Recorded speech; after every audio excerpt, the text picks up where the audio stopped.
Образовательная область коммуникация. Основы грамоты. Громко прозвенел звонок, начинается урок.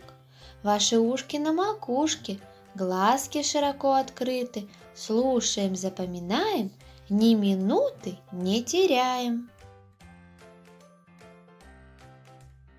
Возьми зеркало и выполняй движение по тексту стихотворения.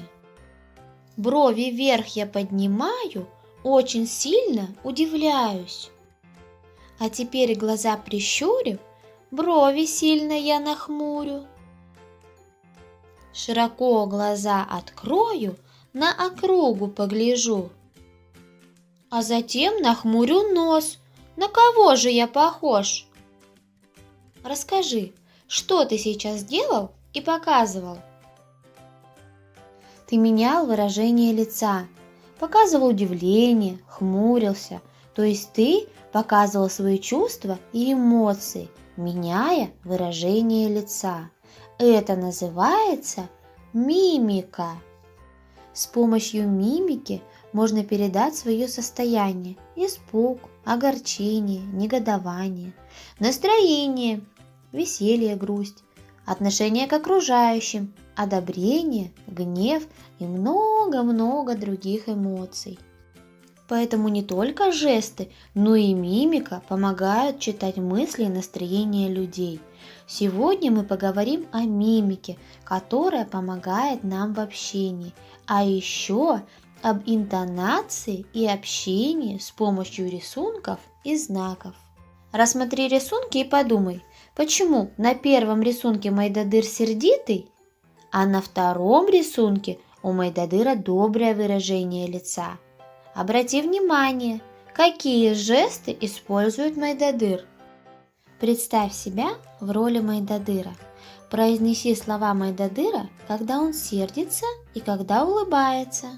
Обрати внимание, ты менял не только выражение лица, мимику, но и голос, его силу, тембр, то есть интонацию. Посмотри отрывки мультфильмов и попробуй определить, с какой интонацией говорят герои, какие чувства и эмоции они выражают. Помоги мне, испеклись мои ржаные пирожки, вытащи их. Ой, некогда мне, печка, братца выручать надо. Открой тайну,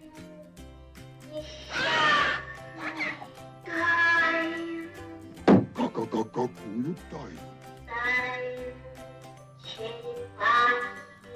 Чур меня, чур. Где находится дверь? Дверь у старого Карла в каморке за нарисованным очагом. Как ты думаешь, для чего мы меняем свой голос? Мы меняем свой голос для того, чтобы достичь какой-то цели или результата. То есть важно не только то, что сказать, но и как сказать. Очень важна интонация, с которой говорит человек. Познакомься, это Айсулу и Куаныш. Попробуй расшифровать их послания, закодированные рисунками-знаками. Продумай и нарисуй свое сообщение в картинках. Важно, чтобы каждое слово было обозначено рисунком. Сегодня мы убедились, что общаться можно с помощью рисунков и знаков.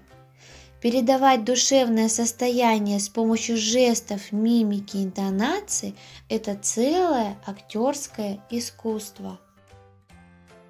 Наше занятие подошло к концу. До новых встреч!